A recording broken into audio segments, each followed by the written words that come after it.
Гісторыя сям'і Алены Михайлаўны, жонкі паэта Петруся Браўкі, з'яўляецца адлюстраваннем грамадскага становішча таго часу. Яна нарадзілася ў інтэлігентнай сям'і Алены Рыгораўны Радзеўскай і Михаіла Антонавіча Радзеўскага. Мела двух братоў Ігара і Алега. Яе сям'і, як і яшчэ шматлікім сем'ям таго часу, прыйшлося сутыкнуцца з рэпрэсіямі. Для іх усё пачалося ў 1936 годзе, калі быў затрыманы бацька Алены Михайлаўны Михаіл Антонавіч Радзеўскі. Ён сям'ёй жыў у Мінску, працаваў дырэктарам педагагічнага тэхнікума, а пасля загадчыкам вучэбнай часткі ў Мінскім педагагічным інстытуце. 27 лістапада яго арыштавалі. У матэрыялах следства было пазначана, што ён уваходзіў у антысавецкую тэрарыстычна-шпіёнскую арганізацыю, а таксама быў стваральнікам нацыянальна-фашысцкай суполкі на базе педагагічнага тэхнікума. У тых жа дакументах КДБ, зразумела, не было ніякіх доказаў, якія маглі б гэта пацвердзіць. 29 кастрычніка, у тую самую ноч, якая ў беларускай гісторыі вядома як «Чорная ноч», Михаіл Антонавіч быў расстраляны разам з іншымі прадстаўнікамі беларускай інтэлігенцыі.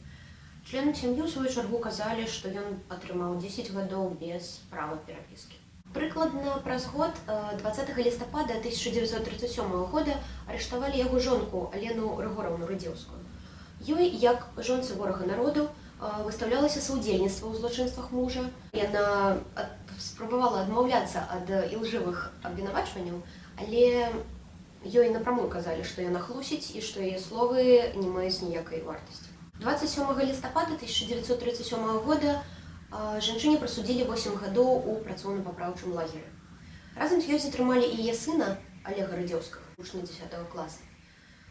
Яму прысудзілі заключэнне ў працоўна-папраўчым лагеры тэрмінам на 5 год.